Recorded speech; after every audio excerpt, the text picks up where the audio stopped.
nós descobrimos o mecanismo de como as cobras perderam as patas. Um trabalho que nós realizamos em colaboração com um grupo dos Estados Unidos, nós identificamos uma parte do DNA, chamada região não codificadora, que até antigamente era chamada de DNA lixo, e a gente descobriu que tem uma parte do DNA que está relacionada com o desenvolvimento de membros nos vertebrados. Então, nesse trabalho, o que nós pensamos? Talvez essa parte do DNA que nós chamamos de enhancer, talvez esteja diferente nas cobras e talvez isso tenha sido o motivo com que as cobras perdessem progressivamente as patas. Então, nesse ensaio, no periódico da Cell, nós fizemos a troca do DNA do camundongo com o DNA da cobra. E isso resultou em camundongo sem as patas, então eles andavam rastejando, similar ao andado da cobra. No ano passado, saiu uma publicação na Science em que os cientistas encontraram na bacia do Araripe, no Ceará, uma espécie de cobra com 4 patas. Perfeito.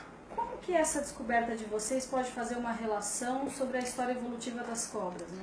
É muito interessante você tocar nesse ponto, porque quando eu estava nos Estados Unidos e esse fóssil veio à tona, nós tínhamos uma brincadeira no laboratório, que o laboratório tinha muitos estrangeiros, e um deles alemão, então nós brincávamos que vocês roubaram nossos fósseis brasileiros, porque esse fóssil foi encontrado em um acervo particular na Alemanha.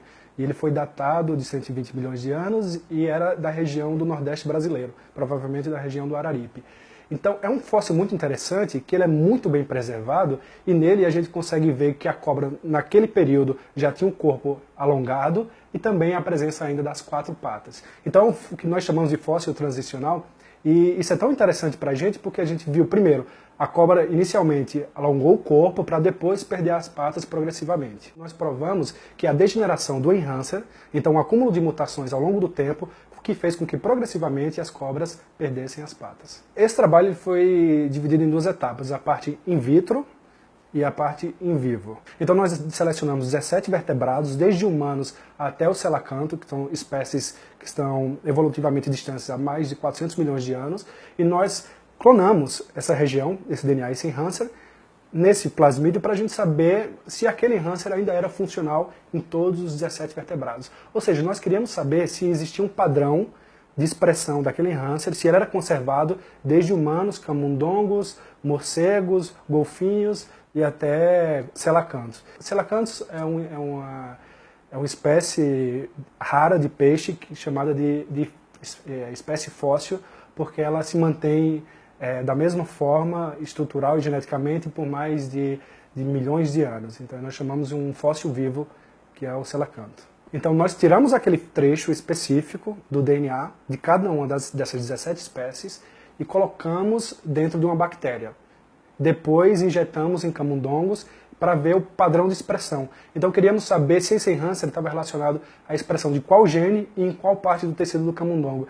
E interessante que nós vimos que todos os enhancers dos 17 vertebrados apresentavam expressão na pata do camundongo. Então nós observamos isso muito bem. Porém, nas cobras, essa expressão foi perdida. Esse gene não era mais expresso nas cobras. Então foi a primeira sugestão que talvez esse enhancer estivesse de fato ligado à perda da pata das cobras. A partir desse primeiro ensaio, nós partimos para o segundo ensaio em vivo. Então o que nós fizemos dessa forma, utilizando uma técnica moderna chamada de CRISPR, então nós trocamos o DNA do camundongo por humano, por cobra, 2 tipos de cobra e por selacanto. Então no total nós fizemos essas mudanças e o que nós observamos? Mesmo diferente, 400 milhões de anos evolutivamente, os humanos e os selacantos, esse mesmo enhancer chamado ZRS, ele consegue recapitular a função de formação dos membros.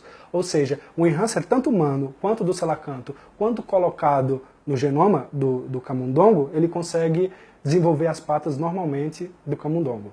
Como a gente encontrou esse resultado, colocando o enhancer de cobra em camundongo perder as patas, nós queríamos saber se conseguiríamos, olhando na sequência de DNA, identificar qual era a principal mutação no enhancer de cobra e tentar reverter, tentar corrigir aquela mutação. E nós fizemos isso.